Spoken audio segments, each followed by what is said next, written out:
Good evening. Welcome to Insights. I'm Jesse Perrier, the producer of Insights. I'm coming out of retirement to do a production by David Rothhauser called The Children of Gaza. This is about the genocide of the children of Gaza. And I come out of retirement from doing Insights for 25 years here at CAT because I've been mentioning to a lot of people the quotation that I've heard from President Biden more than once, that the quotation that silence is complicity. You know, that came originally from Einstein, which I've been a big fan for, for years.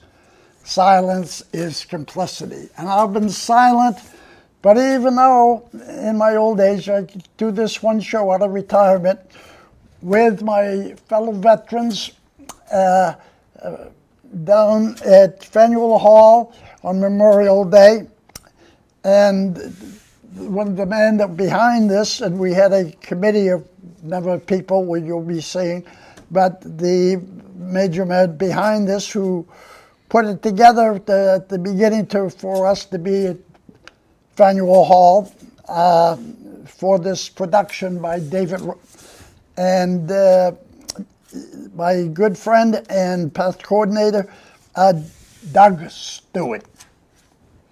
Welcome to Insights, Doug. Thank you, Jesse. Doug, you were the one who explained why we chose Memorial Day for the Children of Gaza. Can you tell me about that? Well, for many years, Smedley Butler Brigade, Chapter 9, Boston of Veterans for Peace, has marked the holiday of Memorial Day. This is a day that's set aside for our country to lift up the American soldiers who have been sacrificed on the field of battle. But for Smedley Butler, they choose every year to remember as well all victims of war. So we are military veterans for peace, who note all victims of war. And this year, because of the events going on this year, we want to celebrate, lift up to the American people, the people that we are killing in Gaza. Yes, it just blows my mind. I remember watching on Democracy Now!, which you can watch here on WCAT Monday through Friday at 8 p.m. And on Democracy Now!, there was the head of the health department. I forgot his name. But he was mentioning that over a short period of time around Memorial Day, something in the number of 14,000 children will starve to death. We are complicit to the starvation of children. And this is the main reason why, and as all victims of war, as you just mentioned, that we're very concerned. But this is not the first time we committed genocide. Think about the Native Americans that welcomed us with open arms, and we genocide them. Boy, you talk about bad border laws, or what is it, immigration laws, But anyways, that is very strong with our members about, this genocide, and but also in Vietnam. We killed, 5 million according to the Vietnamese. McNamara, he said it was only 3.5 million. But yet, the majority of them were women and children. So, this is appropriate to the situation of our history, and to bring American people to understand that stopping people from, not allowing people to have food and water, if that's not genocide, then what is? Well, it seems clear in our lifetime, people who are now in our 70s and 80s, people who were called up to serve in Vietnam, that in our lifetimes, the people of this country have honed their skill for warfare and killing. It just gets worse all the time. And as veterans for peace, we are dismayed at the trajectory that we can't seem to get off. The only answer we have to a problem is to kill more people. Well, I relate that to the words of President Eisenhower, who was a Republican, Eisenhower.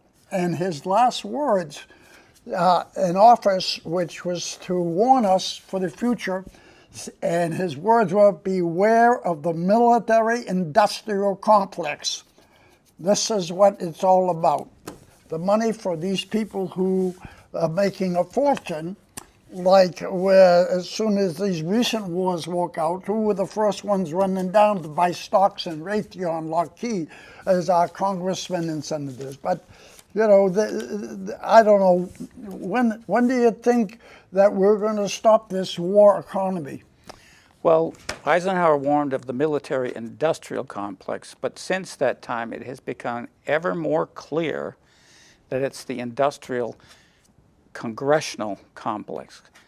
All of the Congress members have ceded their ability to declare war and given it over to the president, who at his whim can, for profit or whatever, conduct wars. Yeah, the situation too, whatever happened? I mean, yeah, I remember that all wars had to be approved by Congress. I mean, isn't that in the Constitution? Clearly. So what happened to the Constitution? We have no Constitution. Okay, now the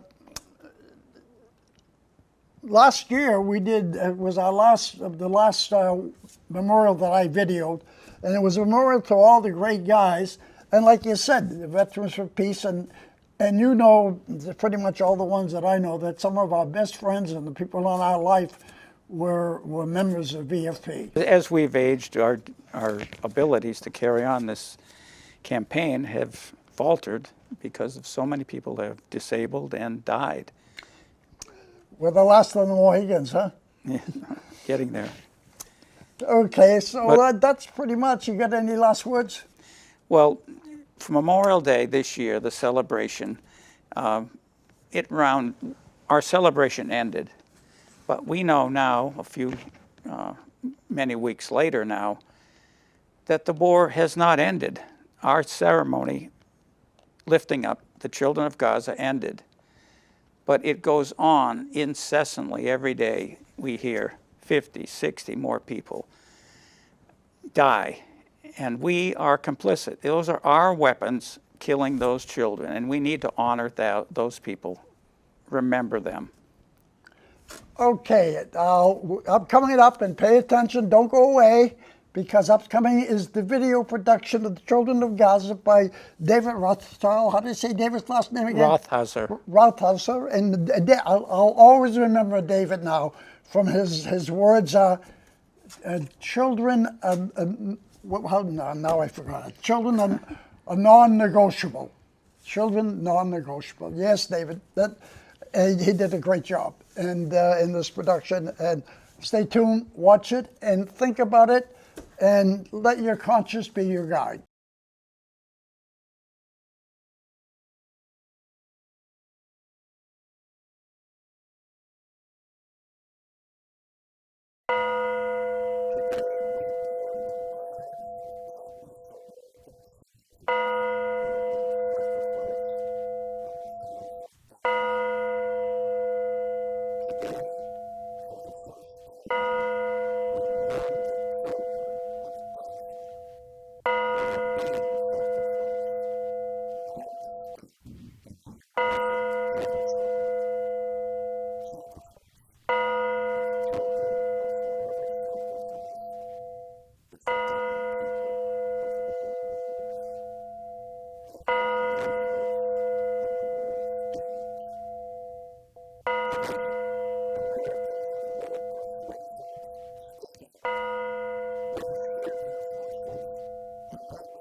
We, as military veterans, do hereby affirm our greater responsibility to serve the cause of world peace. To this end, we will work with others, nationally and internationally. 1, to increase public awareness of the causes and the costs of war. 2, to restrain our government from intervening overtly and covertly in the internal affairs of other nations. 3, to end the arms race and reduce and eventually eliminate nuclear weapons. 4, to seek justice for veterans and victims of war.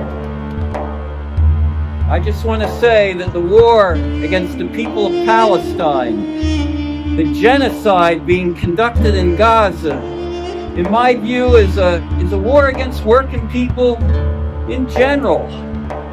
That the genocide in Gaza is just kind of a testing ground for any opponents of war and attacks on countries around the world. I think we have to understand that we're all in this together. That what happens in Gaza happens to other people next. And it's also associated with the political repression that we're experiencing here in the United States, right here, when students are being thrown in jail for simply peacefully protesting. The force and the violence of the state is being used against them, and it will be used against us, all of us here down the road, if we don't organize and mobilize and oppose these beasts every step of the way. Thank you. Thank you. Thank you. Thank you. 2 years ago, I took an oath to support and defend the Constitution.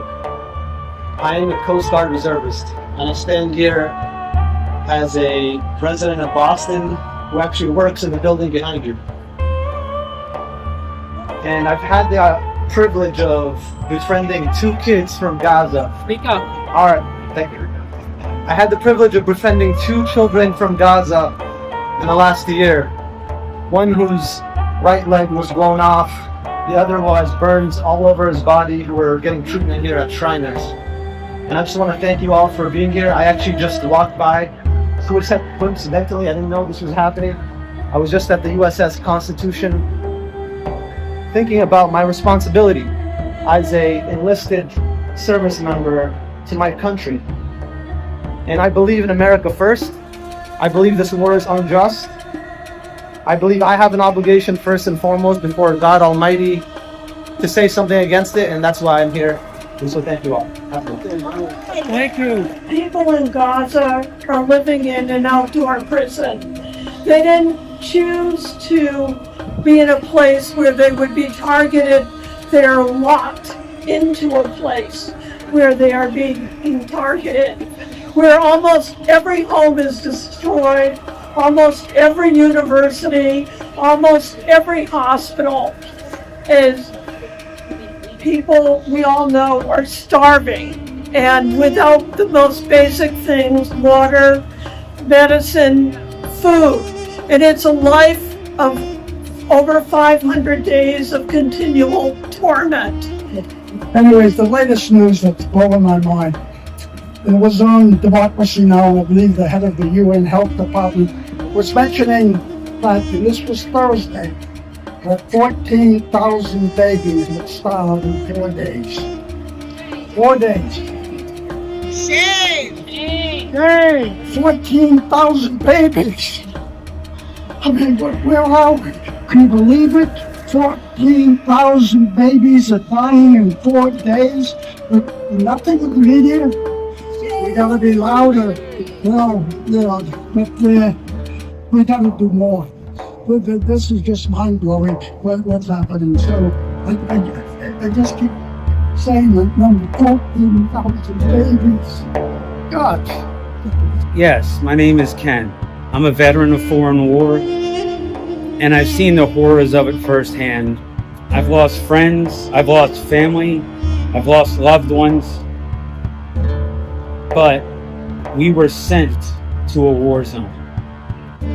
These innocent children that died, they take away the future of other countries, and they were born in a war zone. They will live their entire lives in a war zone. And some of them will perish far too soon because of it. And anyone who's ever been involved in combat that still thinks it's a good idea should really reevaluate their life, because never should it be your first resort. It should always be the last resort. My name is Lorena Memon. I'm a member of Massachusetts Peace Action, but I support Veterans for Peace wholeheartedly. They've gone through so much at the expense of helping our greedy country survive with no moral values, and they had to pay the ultimate price. I feel for the children during this time of commencement especially, they should be graduating from their kindergartens to high schools to college, and they've been just destroyed from our money, our taxpayers, and our weapons. I say shame, shame, shame to all our leaders. Shame. Thank you. I'm Susan McLucas, and I want to talk about the children of Gaza, as well as grown-ups actually have a right to live too. But the children, can you imagine the choices they have to make? The families, they have to decide, do we sleep in the same room, so if we're bombed, we all go together? Or do we spread ourselves out so that if we're bombed, some survive? What kind of a life is that? And then there's the question, do they write the identification on the arm or on the leg of their children? And some children say, well, I won't have my name written on my arm, so if I'm killed, they know. And some say, yes, I want people to know if I'm killed. I mean, people shouldn't have to be asking this. Kids who were 5, 10 years old, they should be learning good values like share the swing set and, share your toys, and don't make fun of people instead of wondering if they're going to survive the day. So I say we have to, I know you all agree with me, but please, we have to make our government stop giving any money to Israel. Yes, right on. Yes. My name is Fawaz Abu Sharik. I was born in Gaza. My father is from Ashkelon and my mother is from Jerusalem. So I represent all sides of the problem in Palestine over the years. And I'm preaching to the choir here, so I'm not going to go repeating what others said. The things I would like to point out here is what we all been hearing about lately, about the foundation that is going to bring supposedly food to Gaza.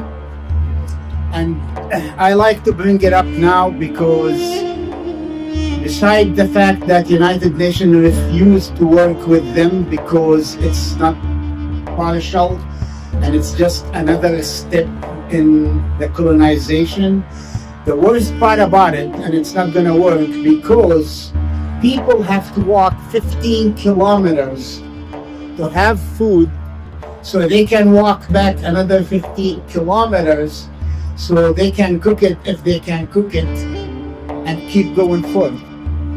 We saw genocide by bombs. We saw genocide by, bombing hospitals, schools. We saw the genocide going in many directions. Anyways, I'm not going to make this long on you. All I would like from all of you to do is to keep doing what we are doing. We need to keep demonstrating. We need to keep walking. We need to keep posting. We need to keep every form. We need to keep breathing and be good, because our existence is our biggest part of our resistance. We need to keep doing all that, and eventually, history taught us, eventually we will win.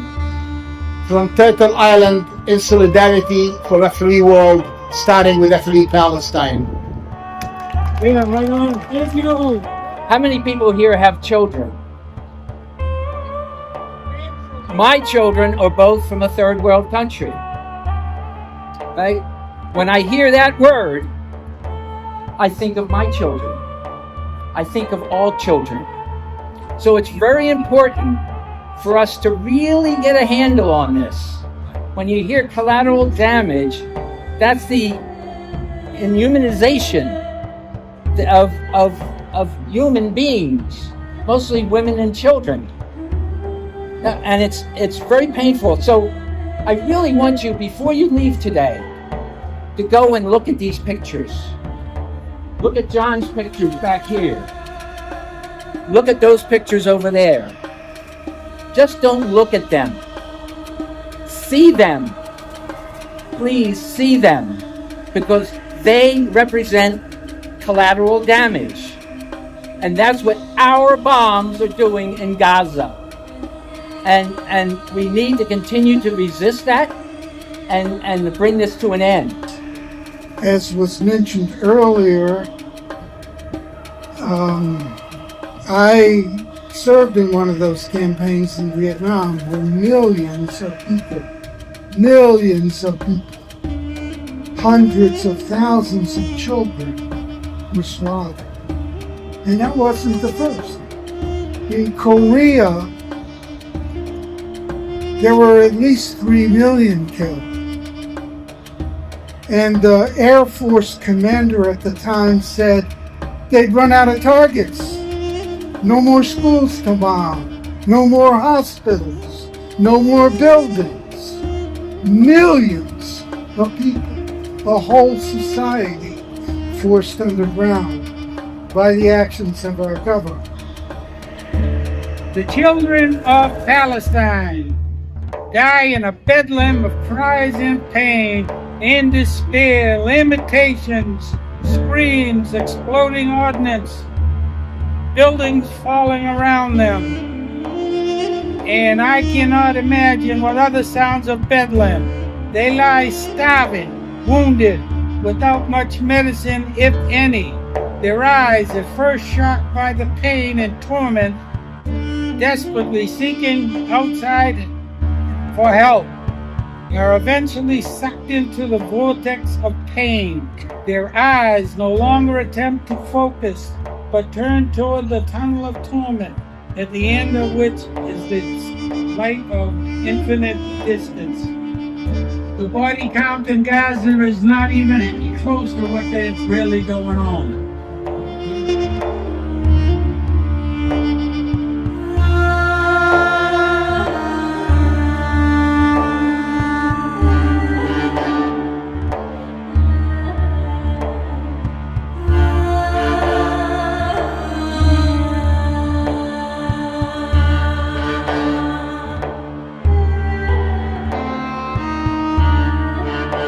My name is Susan Etzkovitz, and I am another Jewish mother against the slaughter of Palestinian children. What is being done in the name of Jews is a disaster, a lie. It has nothing to do with the fact of Judaism or Jews. It has to do with the Israeli government, the United States government, and the equating of anti-Semitism with criticism of Palestine is a tragedy, and we must fight it with all we can. We must fight the legislation, call our senators and representatives, write letters, and stand out the way we're doing. This is not Judaism. This is fascism, Nazism, or whatever you want to call it. And we must fight it at every turn and be here like we are and be on the side of justice and freedom for Palestinians and all colonized, genocided people out there. Thank you. The murder of children is non-debatable and non-negotiable. The adult world who has brought us to this genocide, they're debating every day. They're negotiating. Cannot debate or negotiate the murder of children. Think how ridiculous that would be. Hang on. The murder of children is non-debatable and non-negotiable.